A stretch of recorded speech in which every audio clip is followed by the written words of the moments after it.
Once upon a time, I went around to several medical shops in my neighborhood, asking for sleeping pills. I didn't know the prescription name. I was 12 years old. And I was naive enough to think that I could acquire the means to a painless suicide just like that. Well, as you can see, my mission was not successful. But in case some of you are wondering why a 12-year-old would want to let go of every possibility that human life has to offer, I'm going to let a picture answer your question. This is a picture of me when I was 12. And for those of you who don't know what is that on my head, it's a turban, which all Sikh boys are expected to wear. You see, I was not born a girl. I was born in a perfectly healthy male body. But since as far back as I can remember, I always felt, without even a fragment of doubt, that I was a girl. So, my biological sex was in constant conflict with my psychological gender, my emotional identity. And it was almost 2 decades into my life that I figured out that this is actually a recognized medical condition known as gender dysphoria or gender identity disorder. Science doesn't have any real answer for why some people are born with gender dysphoria. But some researchers have tried to find out the estimate of the total number of such people. One such research done in 2011 by Gary Gates, who's a scholar at UCLA, concluded that 0.3% of human beings are gender dysphoric. That's a really small percentage, isn't it? But let's look at the actual numbers. 21.3 million people on the planet suffer from gender dysphoria. That's almost as much as the entire population of Syria or Sri Lanka, and just a little bit less than the entire population of Australia. Coming to India, the most recent census, for the first time, did a count of the Hijra population in India. Hijras, as some of you may know, are a very out and very visible socio-cultural community of gender dysphoric people in South Asia, including India. Now, most of these people have been ostracized and rejected by their families, and hence are forced to live at the margins of the society. So this census found out that the total number of Hijra population in India, which most activists believe is a very modest estimate, is 500,000 people. To give you a faint idea of what it feels like to be gender dysphoric, I'm going to request you to consider a scenario. Just imagine that you being exactly the person that you are today, the same likes, dislikes, habits, dreams, the same kind of desire for the kind of partner that you like. Essentially, nothing is different about you, except a dictator comes and tells you that you have to live as a person of the opposite sex, and nobody will ever know who you really are.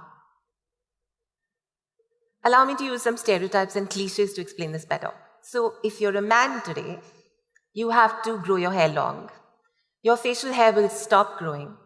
You have to wear saris and dresses every day. And you have to pee sitting down. If you're a woman today, well, for starters, you have to pee standing up. And you have to give up the diamonds and the Instaglow facials and the mani-pedis. And you have to wear shirts and ties to work every day. And you will never be called mother.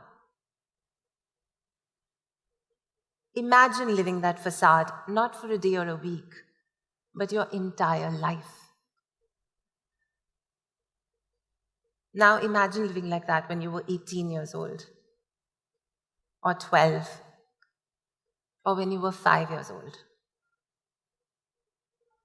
That's gender dysphoria.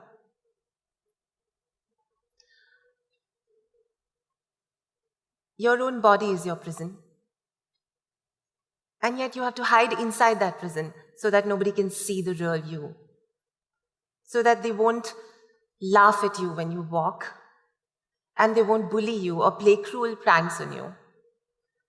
So that the person you secretly love won't be creeped out by you. So that the world won't call you a freak. You have to hide because you don't fit in. It's suffocating. It's extremely lonely. It's hopeless. When I was 12 years old, I knew in my very bones that I would never be happy. That my life was not worth living.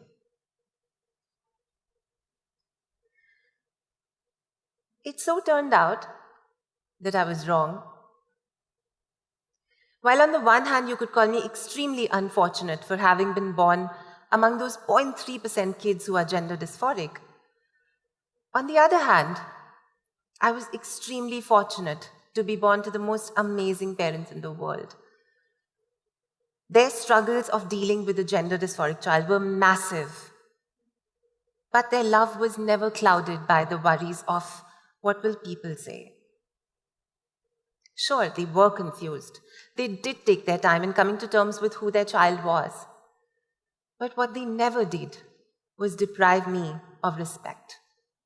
Respect as their child, respect as a human being.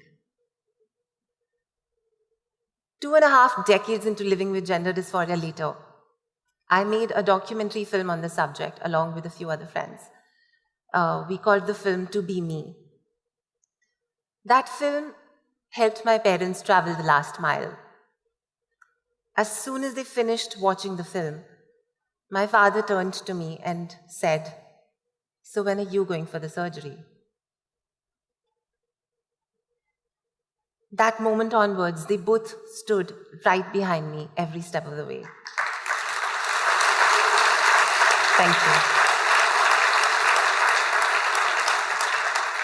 So once my parents were on board, my extended family, my neighborhood, all my friends, everybody came along on the journey of transition. Don't get me wrong, transition was no party. It was a monster in its own right. I actually like to think of it somewhat like being pregnant. It was exciting, it was painful physically. Hormones had turned my body into a soccer field. There were days when I hated myself with passion, and then there were times when I was a bundle of love for everybody in the world. So yeah, it was quite like being pregnant. Being pregnant for 3 years and eventually giving birth to myself, my real self. Today when I look back, I can't help but think that my life has been a fairy tale. It's almost like a fairy godmother granted my wish and I transformed magically. Today, every new person who meets me, if it's a guy, there are chances that he would flirt with me. If it's a professional contact, he or she tends to give me a little bit more attention. The world embraces me today with open arms and hearts because today, finally, I fit in.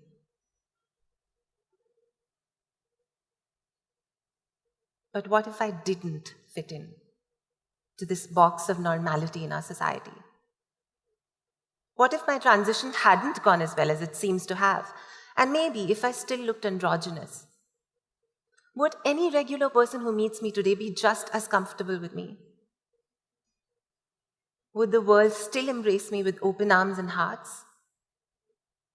You see, the point I'm getting at is that today, being the way that I am, I don't push anybody out of their comfort zone.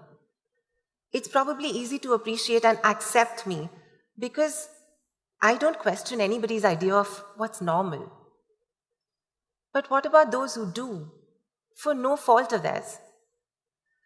When people look at hijras begging at traffic signals or engaged in prostitution at night, Very few look beyond the Adam's apple to consider the kind of trauma and struggle they have gone through to be who they are. We may offer them some loose change or maybe even pity. But would we offer them jobs?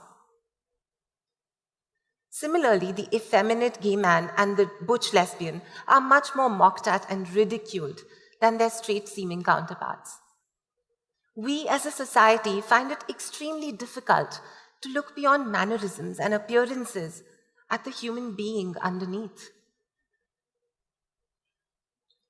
But I really believe that people in general are good.